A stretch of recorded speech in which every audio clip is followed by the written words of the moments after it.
નમસ્કાર ખેડૂત મિત્રો, ભરત દેસાઈ ઇફકો એમસી બનાસકાંઠા। અમે અત્યારે દિયોદર તાલુકાના વજેગઢ ગામે આવેલા છીએ। ત્યાંના પ્રગતિશીલ ખેડૂત બુદાભાઈ ચૌધરી, જેમને ઇફકો એમસીનું સુકાકું આજથી 2 થી 3 દિવસ પહેલાં એમના ખેતરમાં ઉપયોગ કરેલો અને બુદાભાઈના સામેથી મારા ઉપર કોલ આવેલો કે ભાઈ અમને ભરતભાઈ રિઝલ્ટ સારું મળ્યું છે, તો અમારા ખેતરની તમે એકવાર રૂબરૂ મુલાકાત લેજો। તો આપણે બુદાભાઈના મોઢેથી ખાલી 2 શબ્દ સાંભળીશું। બુદાભાઈ, તમારો પ્રોડક્ટ વિશે શું કહેવાનું થાય?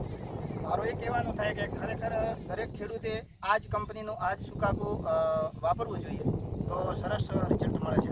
ઓકે, અને ઇફકો એમસીની દવા સહકારી સંસ્થા છે, વ્યાજબી ભાવે ખેડૂતને ઉપલબ્ધ થાય છે અને કોઈ પણ ખોટા ખર્ચા વગર ખેડૂત મિત્રો તમે આ પ્રોડક્ટનો ઉપયોગ કરી શકો છો। નાનું નિંદામણ હોય તો એકલું સુકાકું 4 થી 5 ઇંચનું નિંદામણ હશે તો મૂળથી બાળી નાખશે। એનાથી વધારે મોટું ઇફેક્ટિવ નિંદામણ હોય તો આપણી પ્રોડક્ટ ઇફકો એમસીનું ઇચુગો સાથે એડ કરવાનું રહેશે। તો અસ્તુ, ભારત માતા કી જય।